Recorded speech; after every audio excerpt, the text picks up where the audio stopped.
Oi pessoal, tudo bem? Vamos começar hoje então mais um vídeo do nosso estudo bíblico. Hoje é dia 18 de maio de 2020. Então vamos iniciar invocando a Santíssima Trindade. Em nome do Pai, do Filho e do Espírito Santo. Amém. Vinde Espírito Santo e enchei os corações dos vossos fiéis e acendei neles o fogo do vosso amor. Enviai o vosso Espírito, e tudo será criado, e renovareis a face da terra. Oremos. Ó Deus, que instruíste os corações dos vossos fiéis, com a luz do Espírito Santo, fazei que apreciemos retamente todas as coisas, segundo o mesmo Espírito, e gozemos sempre da sua consolação, por Cristo Senhor nosso. Amém. Então hoje a gente vai meditar o capítulo 7 e o capítulo 8 do Evangelho segundo São Marcos. Vai começar lá na página 1330, na Bíblia Ave Maria. Vai dizer assim, ó: os fariseus e alguns dos escribas, vindos de Jerusalém, tinham se reunido em torno dele, e perceberam que alguns dos seus discípulos comiam pão com as mãos impuras, isto é, sem as lavar. Com efeito, os fariseus e todos os judeus, apegando-se à tradição dos antigos, não comem sem lavar cuidadosamente as mãos. E quando voltam do mercado, não comem sem ter feito abluções. E há muitos outros costumes que observam por tradição, como lavar os copos, os jarros e os pratos de metal. Os fariseus e os escribas perguntaram-lhe: por que não andam os seus discípulos conforme a tradição dos antigos, mas comem o pão com as mãos impuras? Jesus disse-lhes: Isaías com muita razão profetizou de vós, hipócritas, quando escreveu: este povo honra-me com os lábios, mas o seu coração está longe de mim. Em vão, pois, me cultuam, porque ensinam doutrinas e preceitos humanos. Deixando o mandamento de Deus, vos apegais à tradição dos homens. E Jesus acrescentou: na realidade, invalidais o mandamento de Deus para estabelecer a vossa tradição. Pois Moisés disse: honra teu pai e tua mãe, e todo aquele que amaldiçoar pai ou mãe seja morto. Vós, porém, dizeis: se alguém disser ao pai ou à mãe, qualquer coisa de minha parte, qualquer coisa que de minha parte te pudesse ser útil, é corban, isto é, oferta. Bom, vamos ver lá embaixo no rodapé o que significa essa palavra corban. Vamos lá no versículo 11. Sem ousar rejeitar os mandamentos de Deus, evita-no por engenhosos processos. Deus ordenara honrar pai e mãe. Como subtrair-se a essa obrigação da providência, de providenciar-lhes o necessário? Bastava consagrar ao culto por um voto, o que devia ceder em preceito dos pais. Um objeto tornava-se corban, isto é, um dom prometido a Deus, e que só a ele pertencia. Então, ó, o que acontecia? Eles pegavam os bens materiais e diziam que aquilo era consagrado ao Senhor, não pensava o cuidado com o pai e com a mãe necessário. Ó, versículo 12, continuando.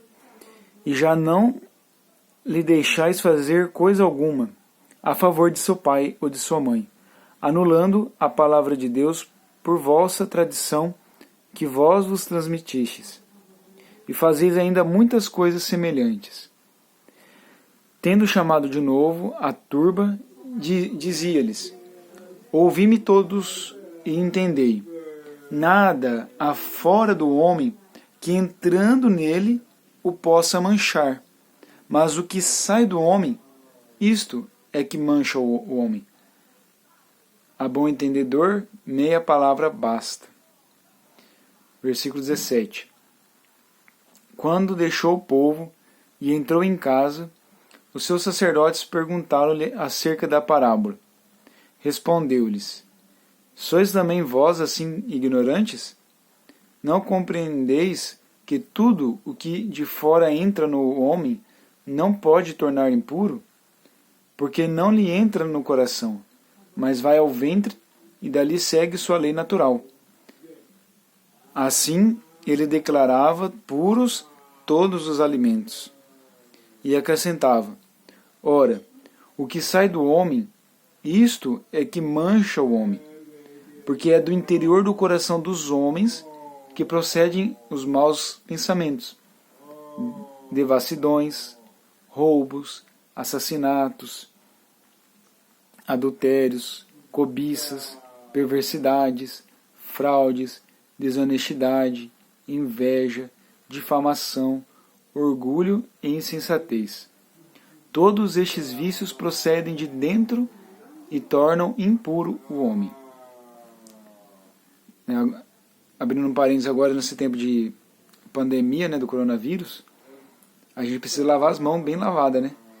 Mas Jesus não está querendo dizer que não é necessário ter o cuidado higiênico, mas que eles achavam que era um pecado, uma questão de pureza do coração, pureza da alma, é um pecado comer a comida com as mãos sujas.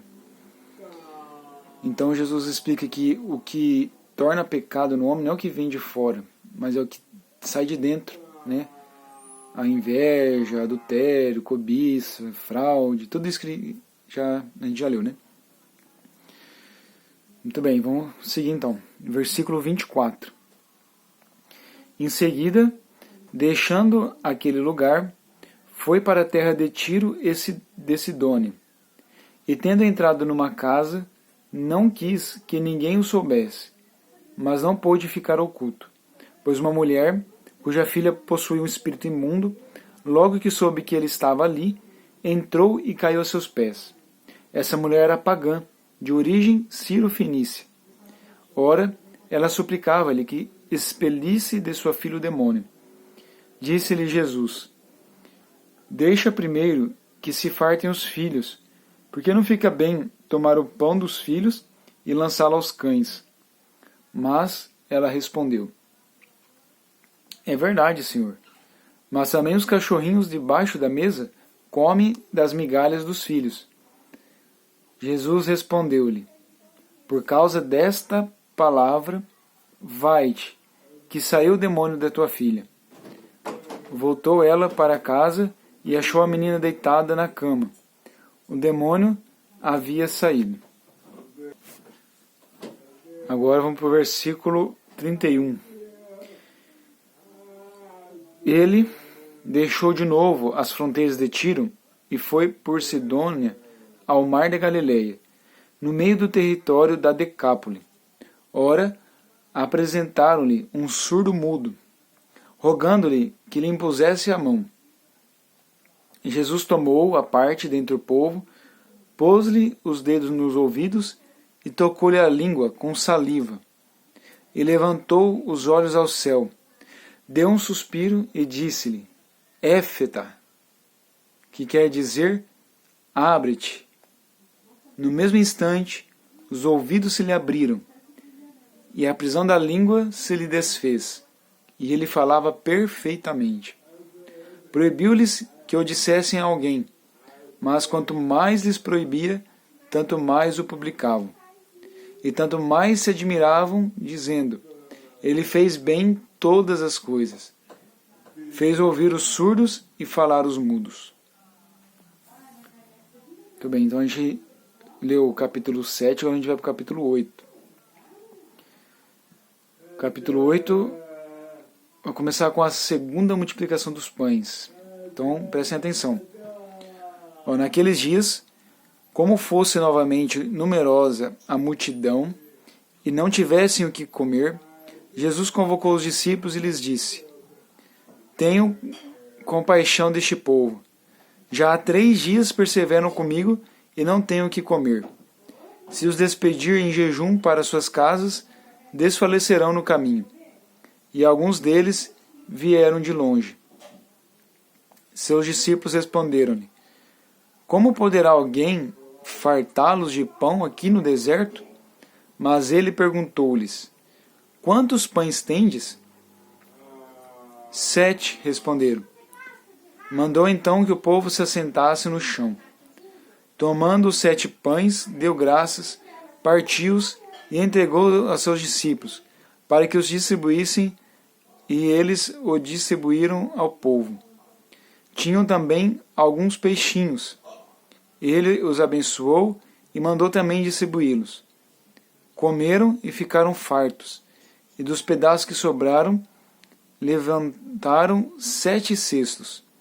Ora, os que comeram eram cerca de 4.000 pessoas. Em seguida, Jesus os despediu, e embarcando, depois com seus discípulos, foi para o território de Dalmanuta. Versículo 11. Vieram os fariseus e puseram-se a disputar com ele, e pediram-lhe um sinal do céu para pô-lo à prova.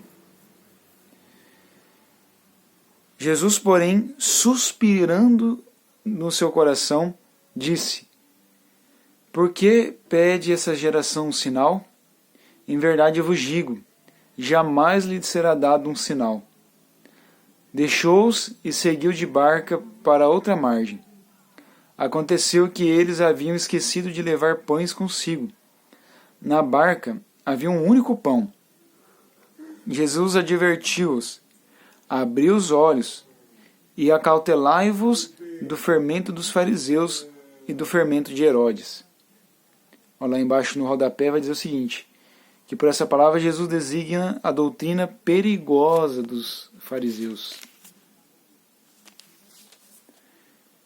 Eles comentavam entre si que era por não terem pão.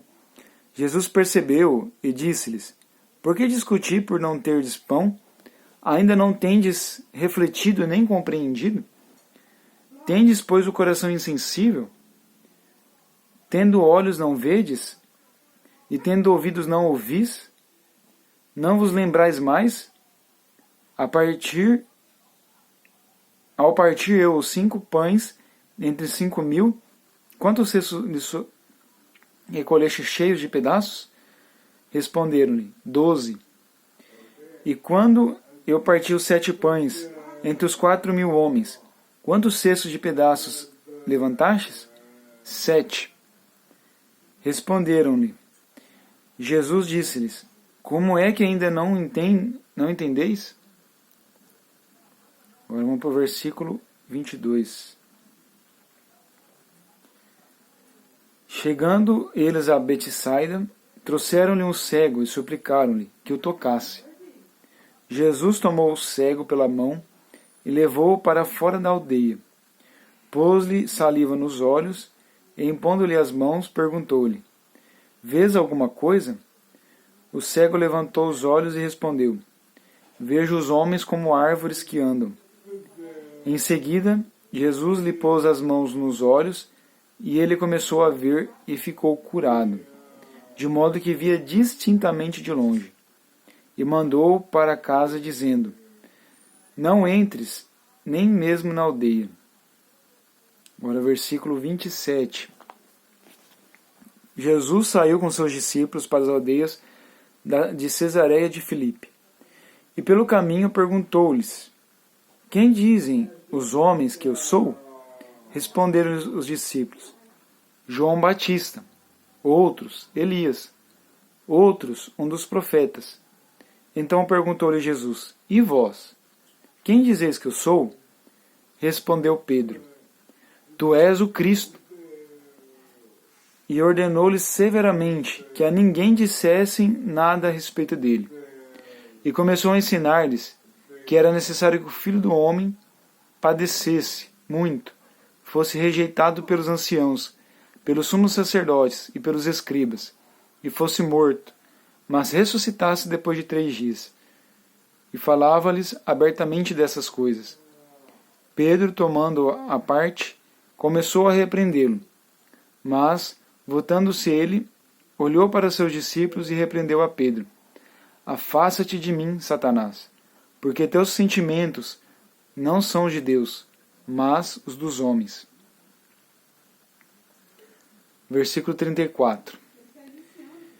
Em seguida, convocando a multidão, juntamente com seus discípulos, disse-lhes: Se alguém me quer seguir, renuncie-se a si mesmo, tome a sua cruz e siga-me. Porque o que quiser salvar a sua vida, perdê-la-á. Mas o que perder a sua vida por amor de mim e do Evangelho, salvá-la-á. Pois que aproveitará o homem ganhar o mundo inteiro, se vier a perder a sua vida? Ou que dará o homem em troca da sua vida? Porque se nessa geração adúltera e pecadora alguém se envergonhar de mim e das minhas palavras, também o Filho do Homem se envergonhará dele, quando vier na glória de seu Pai com os seus santos anjos. E dizia-lhes: Em verdade vos digo, dos que aqui se acham, alguns há de que não experimentarão a morte, enquanto não virem chegar ao reino de Deus com poder. Eu li um versículo do capítulo 9, mas para terminar ali a compreensão dos capítulos. Então é isso, gente. Quanto ensinamento tem nos capítulo 7, capítulo 8. Né, Jesus realizou mais uma vez um milagre, um prodígio, um sinal. E ele curou um cego, né? Nós precisamos ser curados da nossa surdez, de não ouvir a palavra de Deus, de parar de ouvir as coisas do mundo, ser curado a nossa mudez, de vergonha de anunciar a palavra de Deus, e curar a nossa cegueira, né?